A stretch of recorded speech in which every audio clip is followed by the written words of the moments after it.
बोले श्री कृष्ण भगवान की जय। वक्रतुंड महाकाय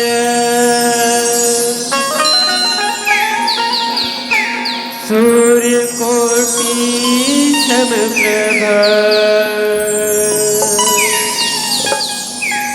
निर्विघ्नं कुरु मे देव शुभकार्येषु सर्वदा। या देवी सर्वभूतेषु विद्यारूपेण संस्थिता नमस्तस्यै नमस्तस्यै नमस्तस्यै नमो नमः। बोल श्री कृष्ण भगवान की जय। बोल राधा रानी की जय।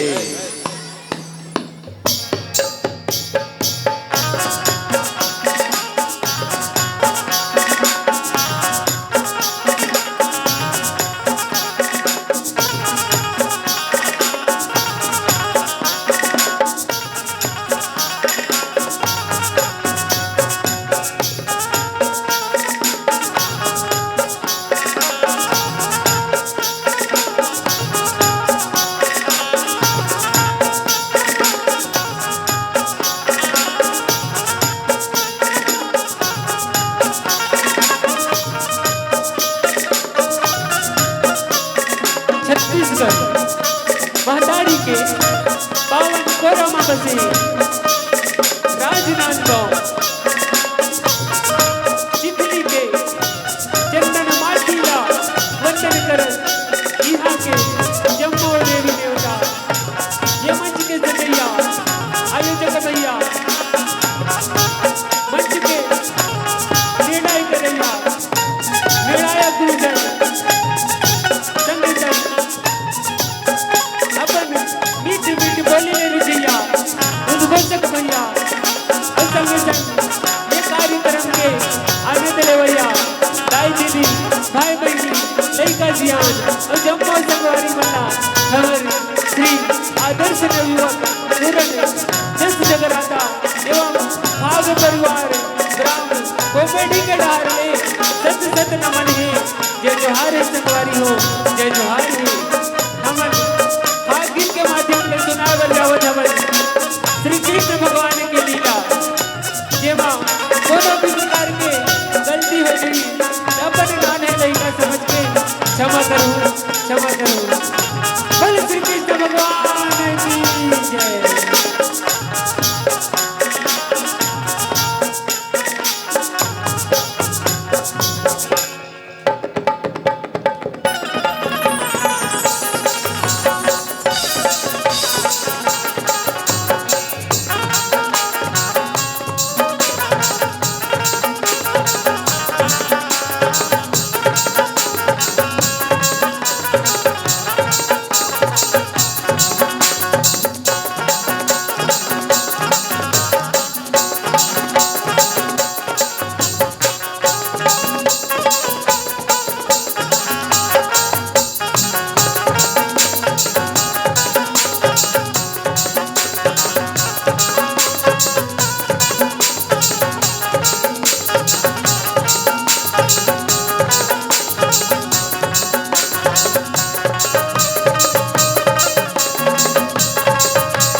बोल श्री कृष्ण भगवान की, बोल राधा रानी की जय।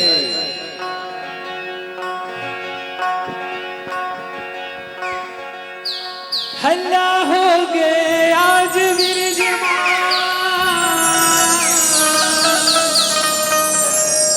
आगे यशोदा के लाल नाचे मगन मन गोपी ग्वालिन उड़ते अबीर गुलाल। बोले श्री कृष्ण भगवान की जय।